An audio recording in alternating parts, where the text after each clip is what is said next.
के बाद सारे लोग एसडीएम के दफ्तर तक चले गए। अरविंद केजरीवाल की रिहाई के लिए इन्फोर्समेंट डिपार्टमेंट, जिसको बोलते हैं ईडी,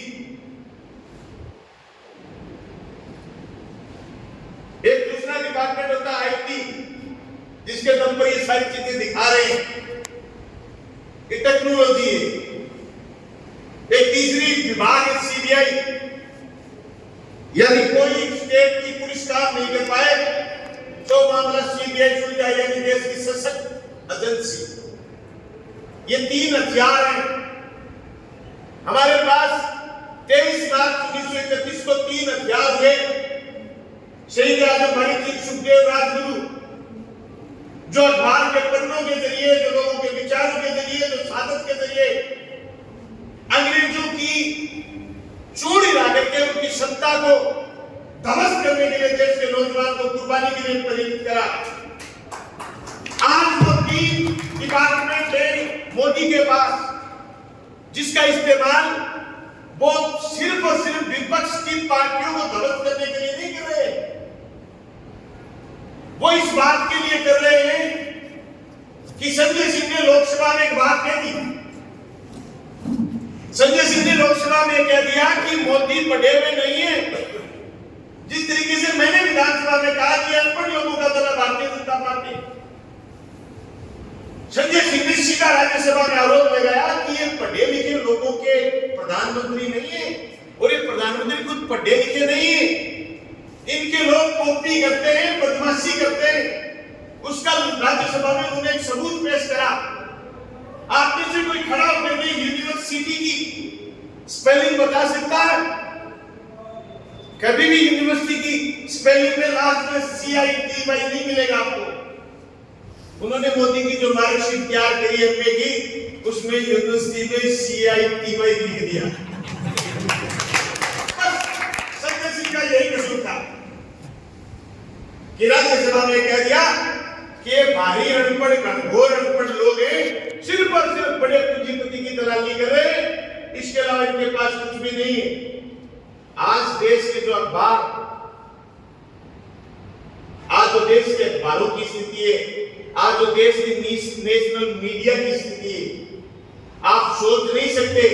अगर आपके घर में टीवी चल रहा है, आप हमें नेता मानते हो, तो आप जाते सबसे पहले टीवी का बटन बंद करना, नहीं तो कम हो जाओगे, दिमाग बंद हो जाएगा, सोचने की शक्ति खत्म हो जाएगी, आप कैद कर लिए जाओगे और आप जिंदा लाश के समान हो जाओगे। आपका प्रतिरोध की क्षमता खत्म हो जाएगी। जिस दिन हो सकता है कि आपकी सोचने की शक्ति खत्म हो जाए, तो उसको बोलते हैं लुल, आप लुल हो। इसलिए मेरा कहना मानना, सबसे पहले तो आप जाते टेलीविजन बंद करें और अपने दिमाग से सोचना कि कोई कैसे इलेक्ट्रॉन बॉन्ड इतनी संख्या में खरीद सकता है। तो फिर भारतीय जनता पार्टी को लोग इलेक्ट्रॉन बॉन्ड चंदा क्यों देते हैं? आप ये कहो कि बलवान पुनिया पैसे दे और मैं आपको पैसे नहीं दूं, तो आप 4 मजलूम पकड़ो मेरे को यहां से और मेरी मुट्ठी में पैसे वो मेरे से खुलवा दो। मोदी यही कर रहा है तीन गुंडों से, जो ईडी, आईटी और उसके बाद सीबीआई, ये तीन गुंडे मोदी के पास। इनसे वो देश की उन तमाम कंपनियों से पैसे गिरवाने में कामयाब हो गया, जो कंपनी आपको रेमडेसिविर बेच रही थी कोरोना में। पता है आपको रेमडेसिविर की कीमत क्या थी? रेमडेसिविर की कीमत ये थी कि बलवान पुनिया को लोग फोन करते, बलवान पुनिया SMS के इंचार्ज को फोन करता, अगर वो नहीं देता तो फिर बलवान पुनिया हेल्थ मिनिस्टर को फोन करता, हेल्थ मिनिस्टर के कहने से नहीं देता तो बलवान पुनिया मुख्यमंत्री के घर जाकर के कहता कि मेरा फलाना आदमी हॉस्पिटल में, उसको रेमडेसिविर चाहिए। उस रेमडेसिविर की कंपनी वाले से उन्होंने 55 करोड़ रुपए का बॉन्ड ले लिया। अगर रेमडेसिविर इतना कीमती था और इतना इंपॉर्टेंट था, तो उनको भारतीय जनता पार्टी को चंदा देने की कहां जरूरत थी? हो सकता है रेमडेसिविर फर्जी बेचा गया हो। आज जो धड़ाधड़ मौतें हो रही है, हार्ट अटैक से मौतें हो रही है, क्या पता जो ये वैक्सीन, जिन्होंने वैक्सीन तैयार करी है उनसे बॉन्ड लिया है, क्या उन्होंने वैक्सीन से तैयार नहीं करी हो? मैं तो ये कह रहा हूं कि जिस तरीके से इलेक्ट्रॉन बॉन्ड इन्होंने खरीदे पुलवामा हमले के बाद, पाकिस्तान की एक एनर्जी कंपनी हिंदुस्तान में काम करती है, उससे भी उन्होंने वोट ले लिया। और आज तक ये नहीं पता कि पुलवामा हमले में विस्फोटक सामान कहां से आया। क्या हमारे लिए चिंता का विषय नहीं है? क्या हमारे लिए चिंता का विषय नहीं हो सकता कि आप सुबह 4 बजे उठ करके नौजवान तैयारी करता और फौज में लगता, और जब फौजी छुट्टी आता गांव में या फौजी की शहादत हो जाती तो पूरे लोग शहीद के नाम से दर्जा देते। उन्होंने उस नौकरी को बदल करके अग्निवीर बना दिया, और अग्निवीर को न शहादत का दर्जा है और नई अग्निवीर फौजी। तो अग्निवीर शहीद हुए, डेड बॉडी ऐसे पटक के फेंक करके आए जैसे कोई एक्सीडेंट में डेथ हो गई हो। घर में एम्बुलेंस गई और डेड बॉडी को यूं उतार के आंगने में छोड़ के आ गई। न शहादत का दर्जा, न शहीद का दर्जा, न पेंशन। बताओ अग्निवीर कौन खा गया? बताओ इलेक्ट्रोल बॉन्ड कौन खा गया? बताओ देश के रोजगार को कौन खा गया? बताओ हमारे किसान के साथ छलावा करा नहीं करा कि 2022 में आपकी आय दुगनी होगी। किसान नौजवान साथियों, क्या आपकी आय दुगनी हुई? क्या किसी किसान की आय दुगनी हुई? क्या आपके यहाँ किसानी के अलावा दूसरा ऐसा कोई धंधा है जिससे आपका आज के दिन जीवन बसर हो रहा? गिरे सवालों से जवाब चाहिए, जवाब नहीं तो फिर इंकलाब चाहिए। इसलिए हमारी पार्टी समेत कई पार्टियों ने मिलकर के देश में इंडिया गठबंधन बनाया, और ये इंडिया गठबंधन भारतीय जनता पार्टी को परास्त करेगा। और वो झूठा नारा दे रहे कि हमारे 400 आएंगे। बिल्कुल नहीं आएंगे 400। कैसे नहीं आएंगे? मैं आपको तर्क के साथ बताता हूं।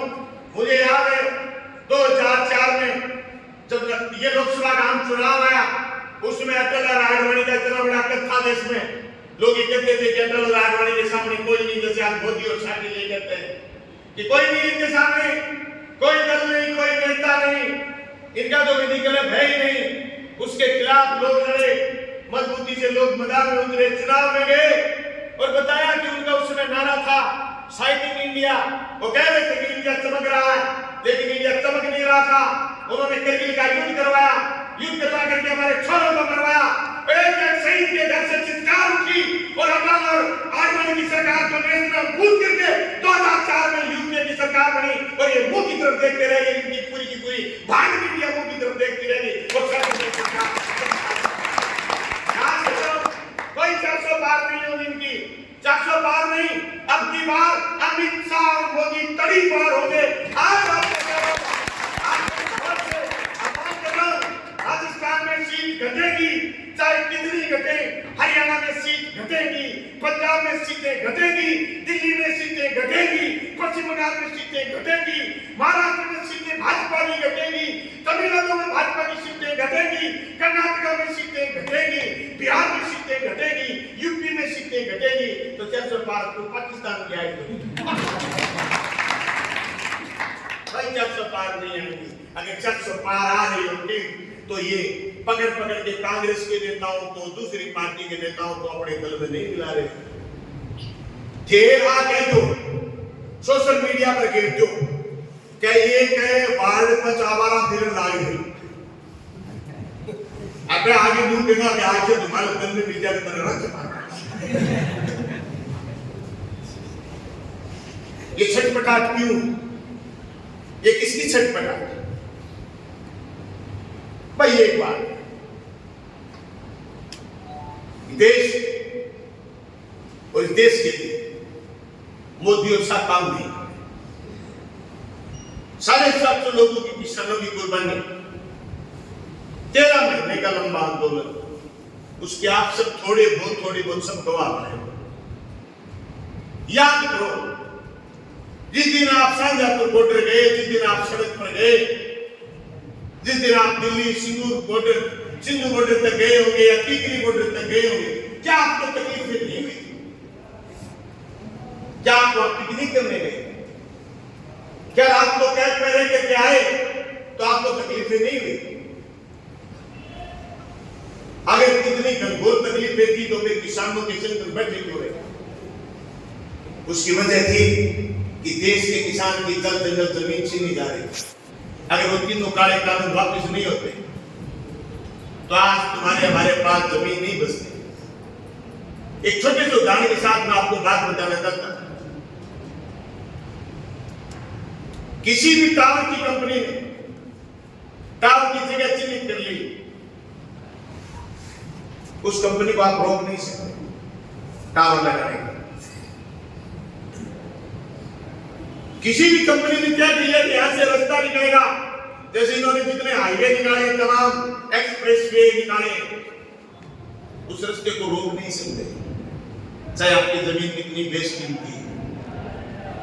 आपके आधार कार्ड से आपके बैंक के खाते जुड़े हुए, आपके आधार कार्ड सरकार के पास, आप ना भी यस करोगे तो आपकी जमीन 15 दिन के नोटिस के बिना ही आपसे छीन ली जाएगी, आपके खाते में डीएलसी रेट के पैसे आ जाएंगे।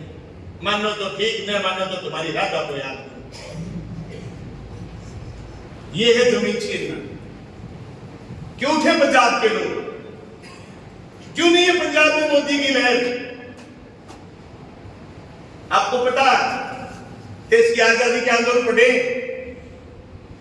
कहां के लोगों ने शहादत सबसे ज्यादा करी, कहां के लोग सबसे ज्यादा जेल गए,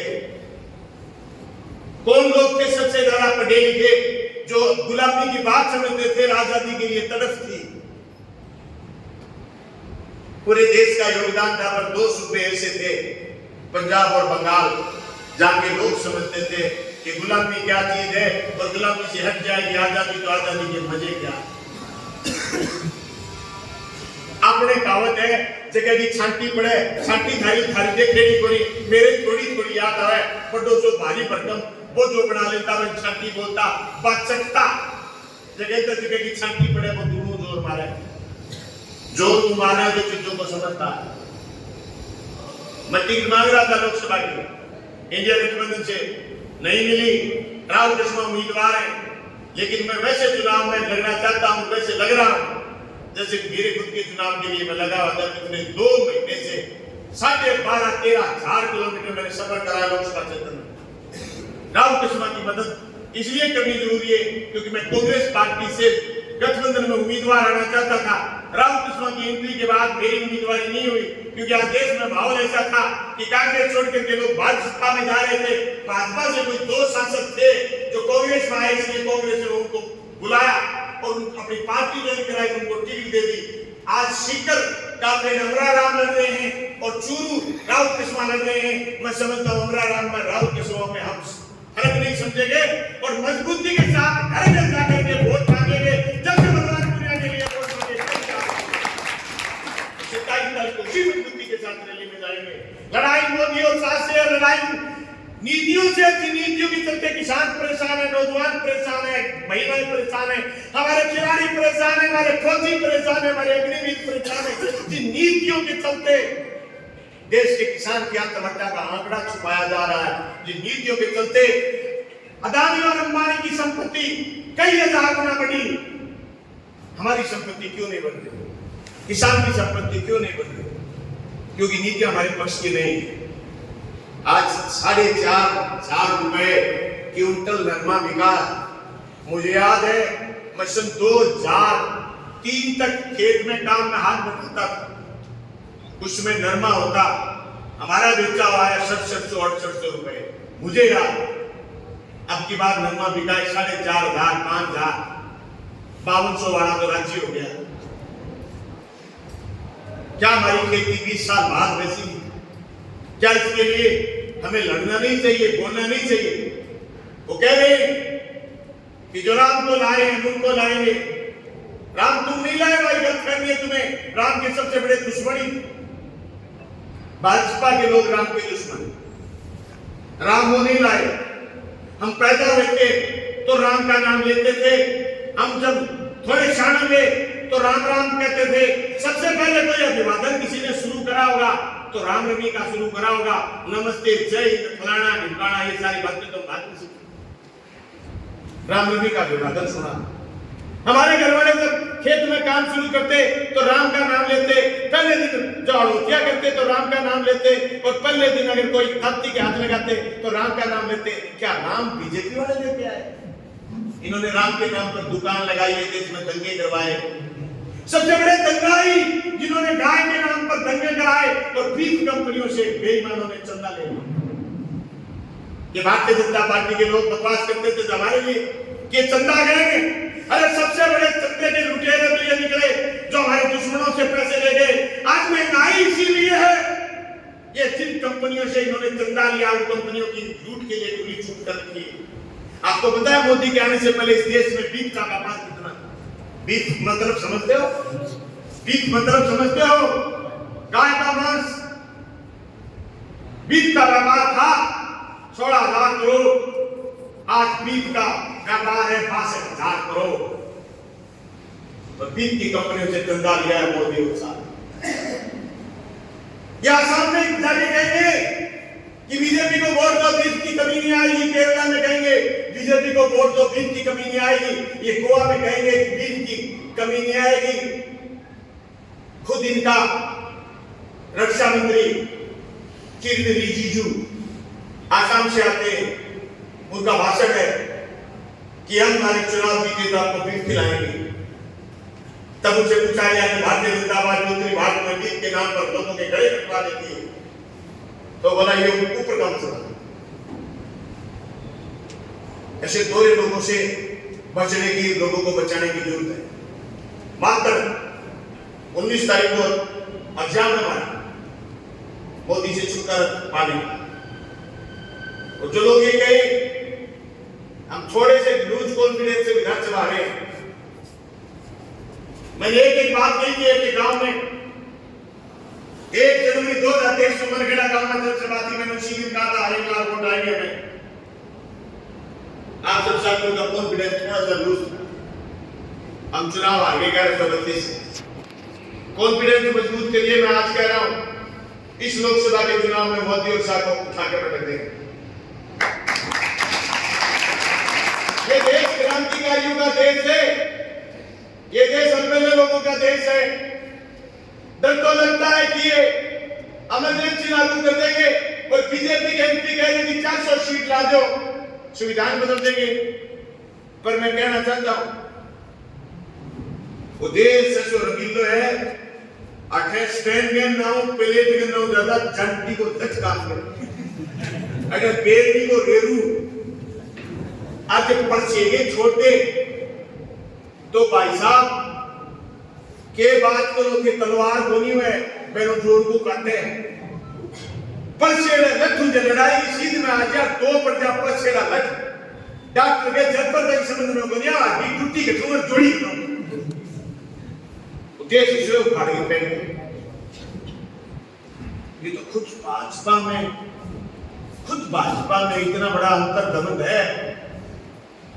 मैं तो राहुल कृष्णा की एक बात के लिए धन्यवाद करना चाहता हूं। बड़ो लिखड़ गई क्या दो छोरा लिखड़ गई क्या विजेंद्र कुमार और राहुल कृष्णा, इसका मतलब कुछ तो ठीक है। इतनी तो इनका कुछ पार नहीं पाई, नहीं तो अमित शाह वोटर जगड़वाण को ध्यान अगर ये कहीं ईडीपीडी के दबाव में आने वाले होते तो जानते थे।